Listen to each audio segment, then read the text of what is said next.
Graça e paz de Cristo Jesus, amados leitores da Palavra de Deus.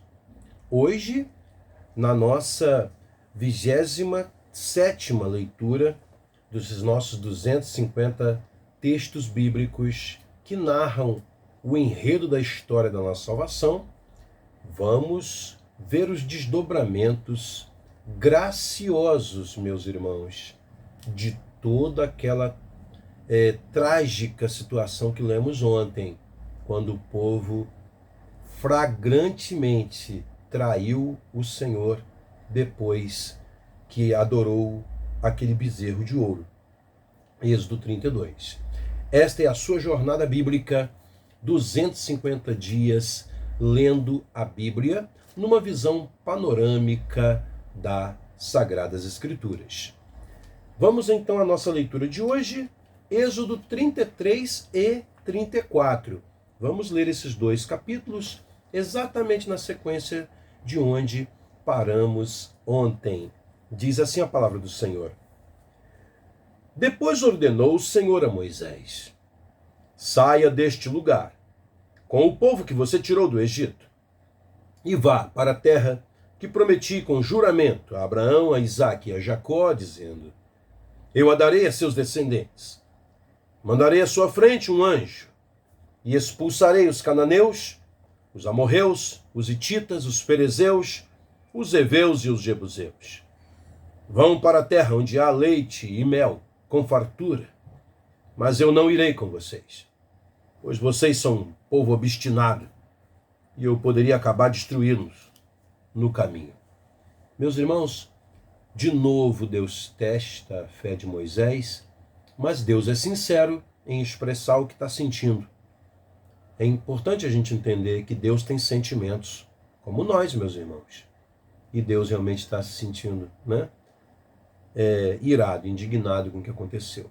Esse anjo que Deus está dizendo que vai mandar aqui, agora é um anjo, não é mais ele próprio, o Deus Filho, o anjo do Senhor.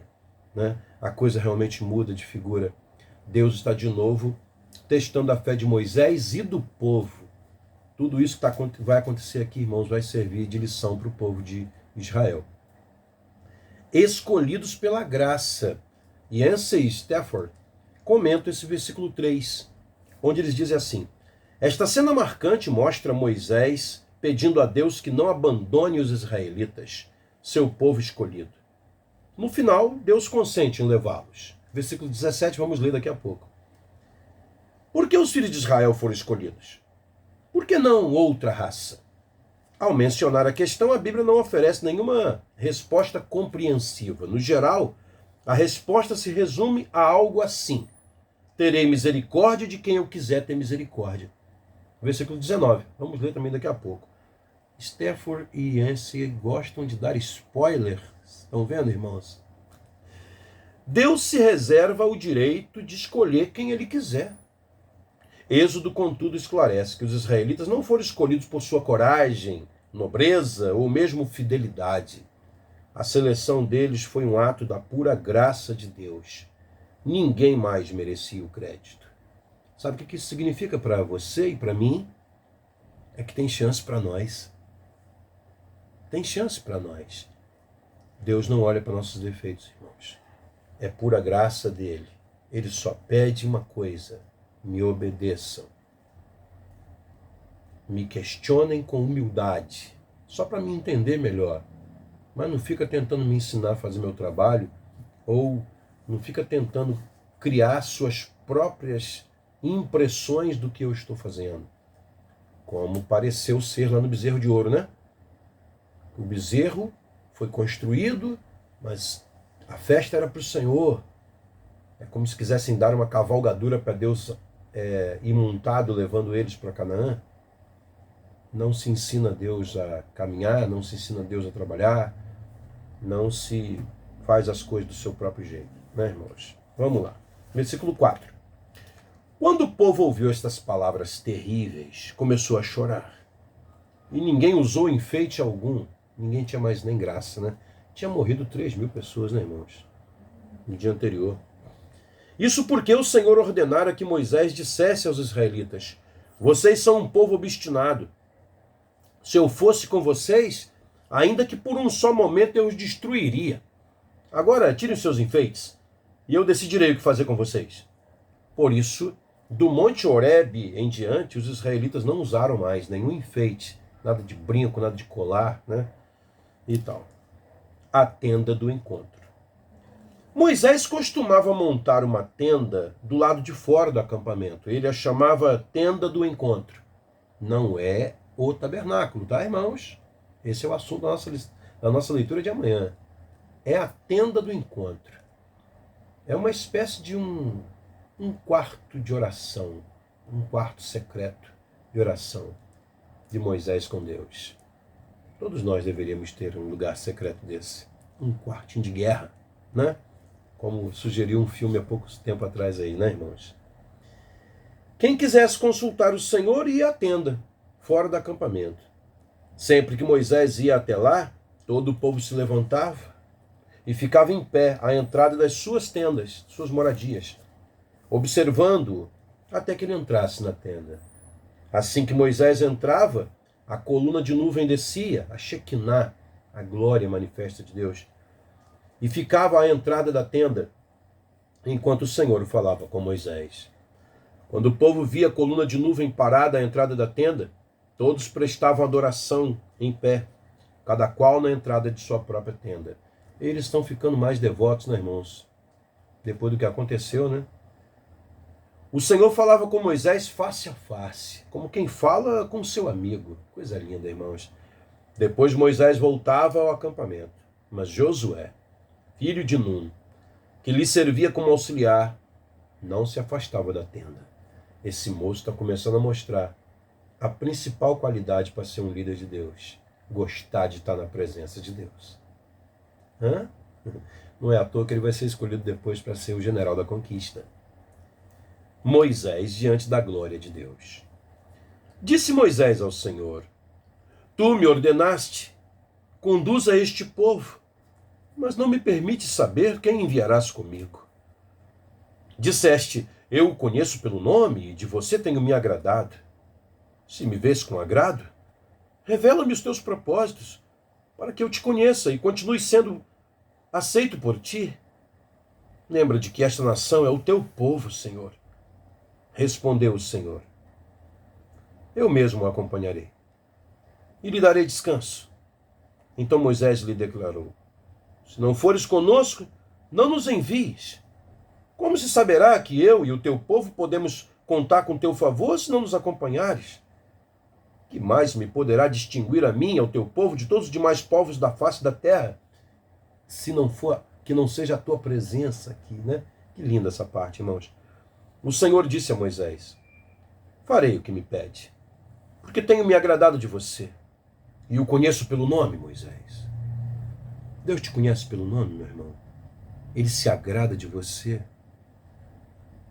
Ele se dispõe a realizar grandes obras por te conhecer, por gostar de estar perto de você. Irmãos, isso aqui é muito sério, é comunhão, irmãos. Às vezes a gente fala isso, né? As pessoas acham isso muito místico demais, muito distante demais. Não, isso é real, irmãos. É real. É real. Deus se agrada de quem se agrada dele. Tá? É amizade, lealdade, né? Então disse Moisés: Peço-te que me mostres a tua glória. Que pedido, irmãos! Moisés quer se sentir seguro de novo, de que Deus vai realmente com ele. Ele ficou traumatizado com o que Deus tinha dito antes, que não iria mais, que ia enviar um anjo. Então ele pede a glória. E Deus respondeu: Diante de você farei passar toda a minha bondade. E diante de você proclamarei o meu nome, o Senhor, o Eu Sou, o Yahvé, Jeová. Né? Terei misericórdia de quem eu quiser ter misericórdia. E terei compaixão de quem eu quiser ter compaixão. Em outras palavras, quem manda que sou eu. Né? Eu sou soberano. E isso é tão importante, irmãos. É tão seguro para nós que Deus seja o comandante de tudo. Né? Que pena que há tantas pessoas hoje, né? Que preferem dizer, nem sabem o que estão dizendo. que não querem Deus no comando do que ser comandado, porque querem se comandar a si mesmos. Quem manda na minha vida sou eu. Não sabem eles que esse é realmente o pecado. O pecado é isso, é declarar-se independente de Deus. Quem somos nós, irmãos, né? Para isso. E acrescentou o Senhor a Moisés: você não poderá ver a minha face, porque ninguém poderá ver-me e continuar vivo. Lembrem que lá no 24 eles não morreram, mas eles não viram a face de Deus. Viram os pés dele apenas. Deus falava com Moisés face a face, mas não que Moisés visse a face de quem estava falando com ele. Entendem, irmãos? A gente tem que saber aqui, né? Entender o que os textos estão dizendo. Eles parecem estar se contradizendo, mas não estão, né? E prosseguiu o Senhor: há aqui um lugar perto de mim, onde você ficará, em cima de uma rocha. Irmãos, Deus cuida de todos os detalhes, né? Quando a minha glória passar, eu o colocarei numa fenda da rocha. Né? A rocha era fendida ali. Colocarei você numa fenda da rocha. E o cobrirei com a minha mão, até que eu tenha acabado de passar. Então tirarei a minha mão, e você verá as minhas costas, mas a minha face ninguém poderá ver. Meu Deus, meu Deus. As novas tábuas da lei. Disse o Senhor a Moisés: talhe 2 pedras, tábuas de pedra, semelhantes às primeiras, e nelas escreverei as palavras que estavam nas primeiras tábuas que você quebrou. Esteja pronto pela manhã para subir ao monte Sinai, e lá mesmo, no alto do monte, apresente-se a mim. Ninguém poderá ir com você, nem ficar em lugar algum do monte, nem mesmo ovelhas e bois deverão pastar diante do monte. Então todo esse diálogo do 33 aconteceu lá na tenda do encontro, ao pé do monte, né? Assim Moisés lavrou 2 tábuas de pedra semelhantes às primeiras e subiu ao monte Sinai, logo de manhã, como o Senhor lhe havia ordenado, levando na mão as 2 tábuas de pedra. Tipo assim, dessa vez eu não vou talhar as pedras não, você que vai talhar. Quem manda se quebrar as outras que eu talhei? Mas pode trazer que eu vou escrever nelas o que eu tinha escrito antes. Meu Deus, irmãos, que comunhão linda, irmãos, desse Deus conosco, irmãos. Que Deus comprometido. Que Deus comprometido conosco, irmãos. Somos comprometidos com Ele? Algo para a gente parar para pensar mesmo, né? Então o Senhor desceu na nuvem, permaneceu ali com ele e proclamou o seu nome. Esse é o momento que Deus colocou ele na fenda da rocha, né? E passou. E passou diante de Moisés, proclamando. Deus passou se anunciando: Senhor, Senhor, Deus compassivo e misericordioso, sou eu, né? É isso que ele está querendo dizer. Paciente, cheio de amor e de fidelidade, que mantém o seu amor a milhares e perdoa a maldade, a rebelião e o pecado. Contudo, não deixa de punir o culpado, castiga os filhos e os netos pelo pecado de seus pais, até a 3ª e 4ª gerações. Deus visita, né? Vai olhando um por um. Haverá um momento em que Deus vai mudar isso, lá, quando ele faz uma nova aliança com o povo de Israel no retorno do exílio da Babilônia, né? Isso vai mudar lá em Ezequiel. Descrição em cápsula. É uma reflexão aqui de Stafford e Yancey sobre o versículo 6 e 7. A autodescrição de Deus, encontrada nestes 2 versículos, se tornou para os judeus um resumo profundo da natureza divina. O Antigo Testamento cita ou faz alusão a esta passagem mais que a qualquer outra, né? Se torna aqui o padrão do que eles sabem sobre Deus. É o que Deus mesmo se revelou sobre si, né? Nós só conhecemos Deus porque ele se revelou, irmãos. Não podemos ir além disso. Imediatamente Moisés prostrou-se com o rosto em terra e o adorou, dizendo: Senhor, se de fato me aceitas com agrado, como disseste, que o Senhor nos acompanhe. Toda a preocupação dele era isso, irmãos. Que pastorzão que é Moisés. Mesmo sendo esse um povo obstinado, perdoa a nossa maldade, o nosso pecado, e faz de nós a tua herança. A renovação da aliança. Faço com você uma aliança, disse o Senhor. Diante de todo o seu povo, farei maravilhas jamais realizadas, na presença de nenhum outro povo do mundo. O povo no meio do qual você habita verá a obra maravilhosa que eu, o Senhor, farei. Obedeça às ordens que hoje lhe dou. Expulsarei de diante de você. Esse você aqui já não é só Moisés, é o povo todo, é Israel, seu primogênito, né?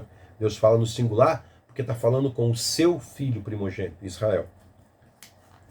Os amorreus, os cananeus, os hititas, os ferezeus, os heveus e os jebuseus. Acautele-se para não fazer acordo com eles, que vivem na terra para a qual você está indo, pois eles se tornariam uma armadilha para você.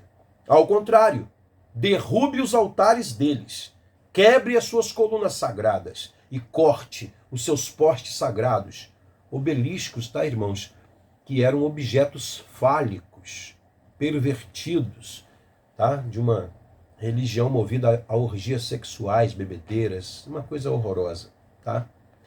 Nunca adore nenhum outro Deus, porque eu, o Senhor, cujo nome é zeloso, o mesmo que ciumento, né? É de fato Deus zeloso. Acautele-se, Israel, para não fazer acordo com aqueles que já vivem na terra de Canaã. Pois quando eles se prostituírem, seguindo seus deuses, e lhes oferecerem sacrifícios, convidarão você, e poderão levá-lo a comer dos seus sacrifícios, e a escolher para os seus filhos mulheres dentre as filhas deles. Quando elas se prostituírem, seguindo os seus deuses, e a palavra prostituição aqui, irmãos, é no sentido literal, porque a adoração daqueles deuses envolvia práticas sensuais, prostituição, né? Poderão levar os seus filhos a se prostituírem também.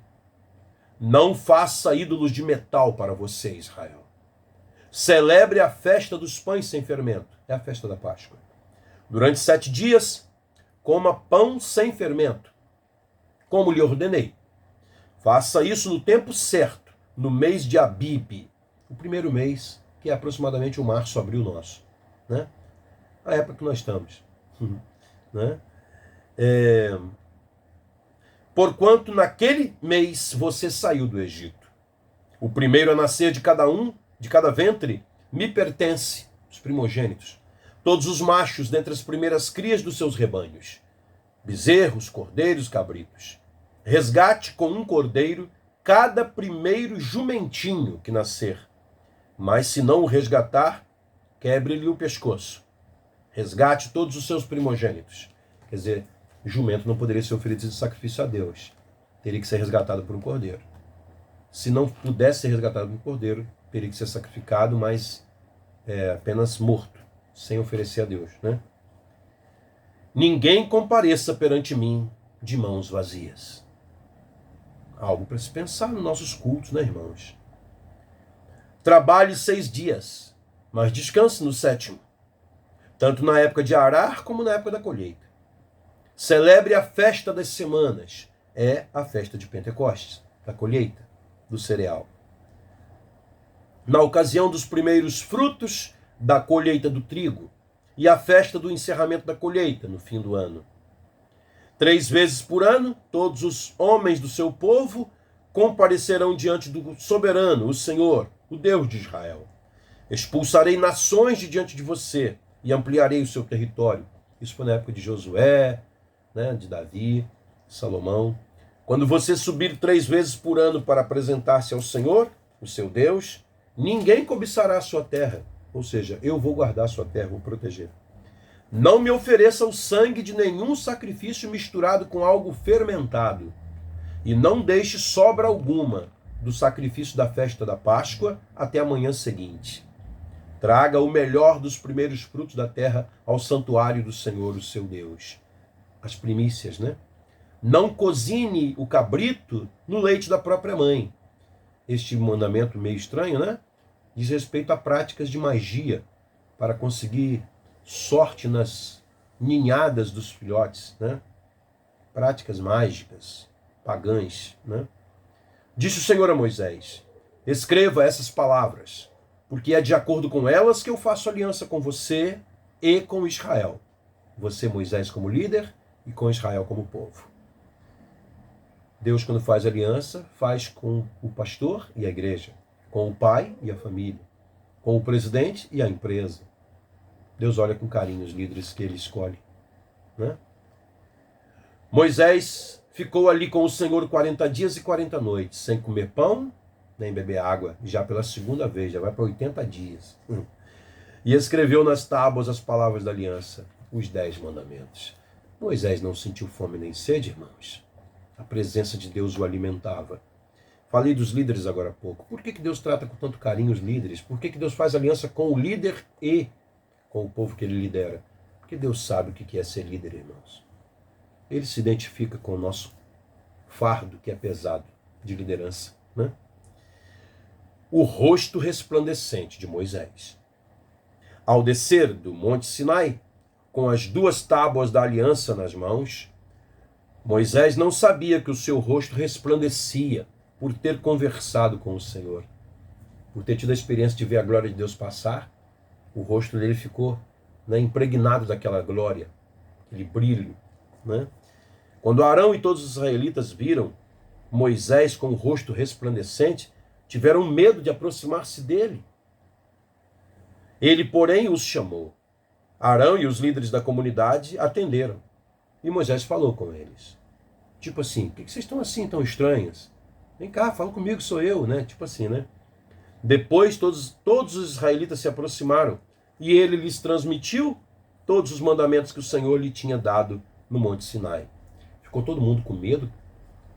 Tipo assim, quem é esse aí? Já não é o Moisés que a gente conhece mais? É o quê? Ele subiu de nível? Virou anjo? É apenas um espírito? O que está acontecendo, né? Por isso que há esse temor. Quando acabou de falar com eles, cobriu o rosto com um véu. Mas toda vez que entrava para estar na presença do Senhor e falar com ele, tirava o véu, até sair.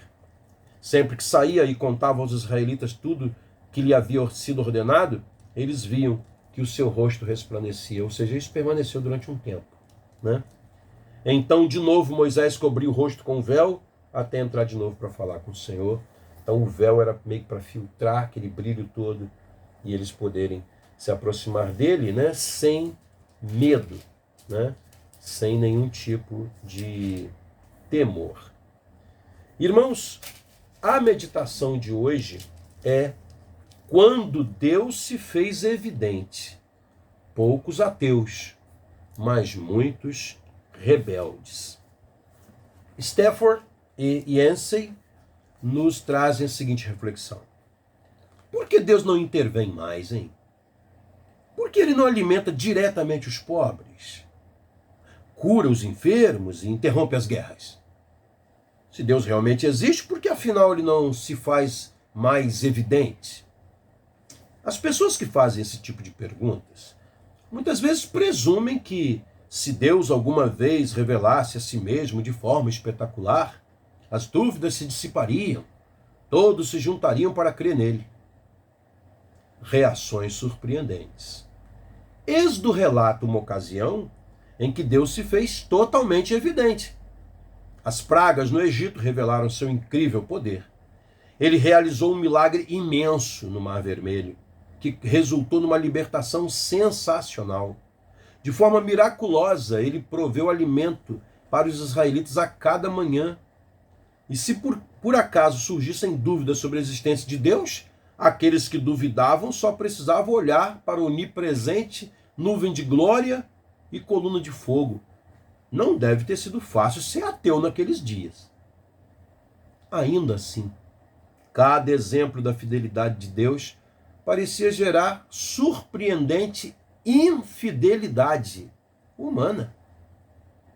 Os mesmos israelitas que assistiram a Deus esmagar um faraó tremeram de medo ao primeiro sinal das carruagens egípcias. 3 dias depois de uma fuga miraculosa ao longo do Mar Vermelho, lá estavam eles resmungando com Moisés e com Deus por causa de água. Cerca de um mês depois, quando a fome começou a perturbá-los, queixaram-se amargamente.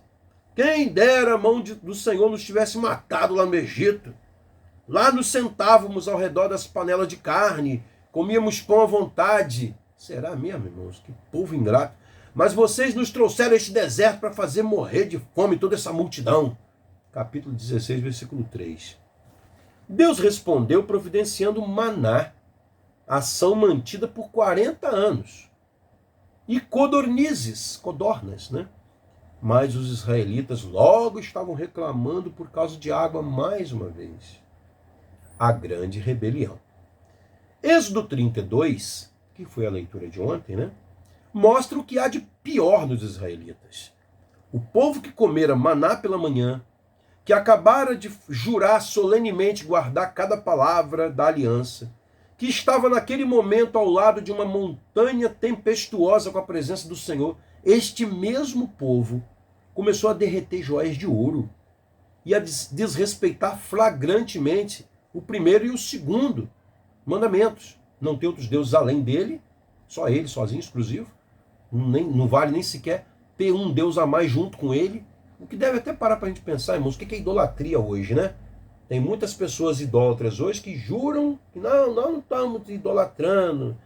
O nosso Deus é Jeová, é Jesus, mas é porque a gente está venerando fulano e ciclano. Irmãos, não tem desculpa.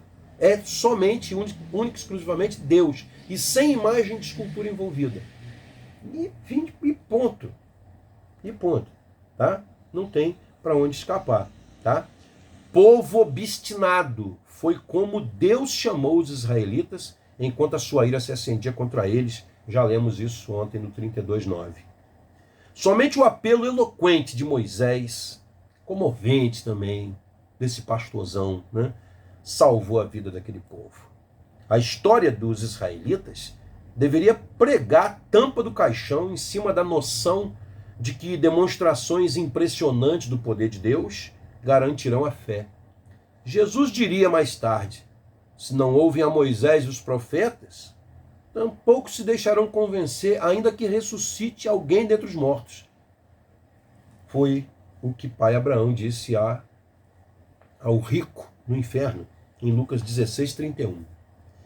Pessoas que tinham evidências diárias de Deus demonstraram apenas uma coisa: a monótona inconsistência da natureza humana. Os infratores pagaram por seus atos vagueando 40 anos no deserto, enquanto a nova e não contaminada geração crescia para substituí-los. Mas um padrão começava a surgir. Se os israelitas falharam com Deus à sombra do Monte Sinai, como resistiriam à sedução das novas culturas na Terra Prometida? A geração seguinte iria igualmente falhar com Deus, bem como todos os seus descendentes. A velha aliança, como Paulo argumentou de forma tão convincente na carta aos Gálatas, teve sucesso, sobretudo por comprovar inegavelmente a necessidade de uma nova aliança, a da graça. Questão de vida para a gente pensar. Você já teve dúvidas com relação à existência de Deus? O que seria necessário para convencê-lo completamente de que Deus existe? Será que haveria algo espetacular, né, que fizesse você não ter dúvida nenhuma de que Deus existe? Irmãos, o povo de Israel mostrou que a coisa não é bem assim. Vamos orar ao Senhor, então? Amanhã, na nossa leitura, a gente vai conhecer a Catedral Portátil. Êxodo 35, as instruções acerca do tabernáculo. Aproveito antes de orar para pedir, por favor, se inscreva aí no canal da igreja, coloque aí o seu like nos nossos vídeos, compartilhe para o máximo de pessoas que você puder. Vamos espalhar a palavra do Senhor até os confins da terra, como Ele nos deu a missão, né, o compromisso. Oremos. Bendito seja o teu nome, Senhor, por seres esse Deus, zeloso, fiel, justo, compassivo. Ainda que visites a iniquidade dos pais nos filhos até terceira e quarta geração, contudo o Senhor também Abençoa até 1000 gerações de todos os que te invocam, te buscam. Senhor, como expressar com palavras gratidão por seres tão fiel, tão persistente em ser fiel a pessoas tão infiéis, tão falhas como nós. Oh Deus, ajuda-nos com o Teu Espírito Santo a sermos pessoas melhores, a sermos pessoas mais fiéis, a sermos pessoas dignas. Já que não dá para a gente ser perfeito, nos ajude a gente a ser digno. Dignos da Tua presença. Só o Senhor pode fazer isso. Nós somos intrinsecamente maus. Tu és intrinsecamente bom. Com o Teu Espírito Santo, imprima em nós o Teu caráter, a Tua santidade, porque sem santificação ninguém verá o Senhor. Ajuda-nos a prosseguir firmes na nossa caminhada contigo, a despeito de tantas coisas que têm sido tentações, assim como foi para o povo de Israel, seduções para nos afastarmos do Teu querer. Preserva-nos fiéis, enquanto de nossa parte perseveramos fiéis, porque Te reconhecemos como o único e verdadeiro Deus. Seja bendito o Teu nome para todos sempre, Pai, e visita cada um de nós nas nossas dificuldades, em nome de Jesus. Amém, Deus. Amém. Deus abençoe a sua vida e a sua família. Até a nossa leitura de amanhã. Amém.